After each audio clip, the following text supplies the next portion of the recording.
Hello again, real estate investors. Welcome back to another video tip from REI Funding Partners. Ray Burkhalter here, and we are your private lending source in the state of Alabama, funding fix and flip projects. We fund 30-year rental projects, and we also fund some new construction for well-qualified builders. And we like bringing these tips to you because many people have found them helpful, and if we can save you time, if we can save you money, if we can help you grow your business, we love doing that. We funded over 120 deals. We have also done a lot of deals ourselves, so we've learned a lot of things along the way, and sometimes we like to do a topic that we call a pitfall to avoid, and that's what we're going to do today, and that's called getting your scope of work right is today's topic. Now, these pitfall videos that we do usually come from one specific deal that we've seen, and I go through the issue that happened with that one. But today I'm going to take some from a few different deals and some issues that we've seen that could include various things that go along with this scope of work issue. Now, when I say scope of work, that's literally the list of work items that you plan to do to the house. A budget is when you take that scope of work and you put prices on it. So just to be clear about what I mean by those two words and what the difference is. The scope is just the work itself. The budget is the scope with the prices on it. So sometimes people forget the things that they need to put on there, or if they're newer, they just don't know what they don't know. So some of the things that are super important to put on the scope of work that some people miss are the necessary items that you need permits for. We've seen people get started on jobs, and then the local inspectors come by, they see the work going on, and they put a halt to the project, sometimes for weeks, to allow for the proper permits to be purchased, and then just dealing with a city inspector that may think you're trying to get around doing business the right way there. So the necessary permits really need to be on your scope of work. Plan for that, and plan a little bit extra if it's in a historic area.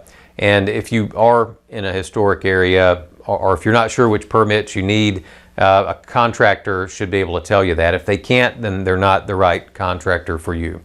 Now, some other things that sometimes people miss on their scope of work is the right finishes and the right use of space. And here you really need a good real estate agent's input, or perhaps a designer if you have access to a good designer.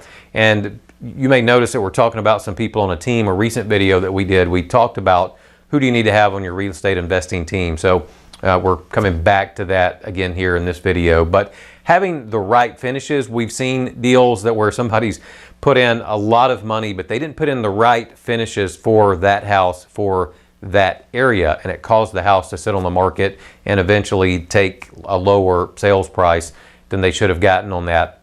And also with use of space, we've seen people do these projects and then not really configure the house well, and sometimes that comes of taking out the wrong wall, or not taking out enough walls, or just not knowing how to use the space appropriately.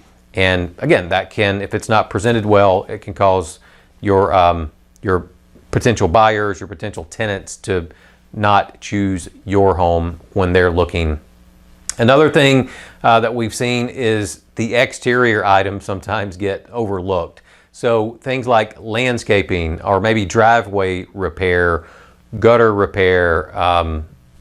There are just issues like that that we've seen people get near the end of their project, and they're getting low on their rehab funds, and now they're telling us, hey, we really need to do X, Y, or Z on the exterior of the house, and they didn't have it in their scope of work up front, and then kind of cause some issues on the back end, because now they're scrambling around to decide how they're going to take care of those items.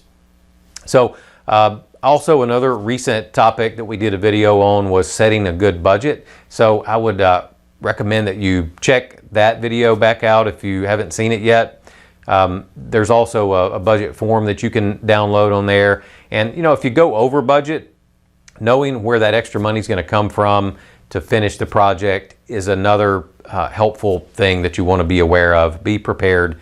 And I know people I didn't mention it here on this video really, but most people are going to have their contingency amount within their budget. That's a very important thing to have in your budget, because there's always going to be the occasion when you overspend in a certain area, and you just need to have that contingency there to take care of that. So that's been our pitfall to avoid today, just making sure that the right things are on the scope of work. And the more you do it and you see where you might make some errors on your scope, you can fix it on the next time, and it gets better each time.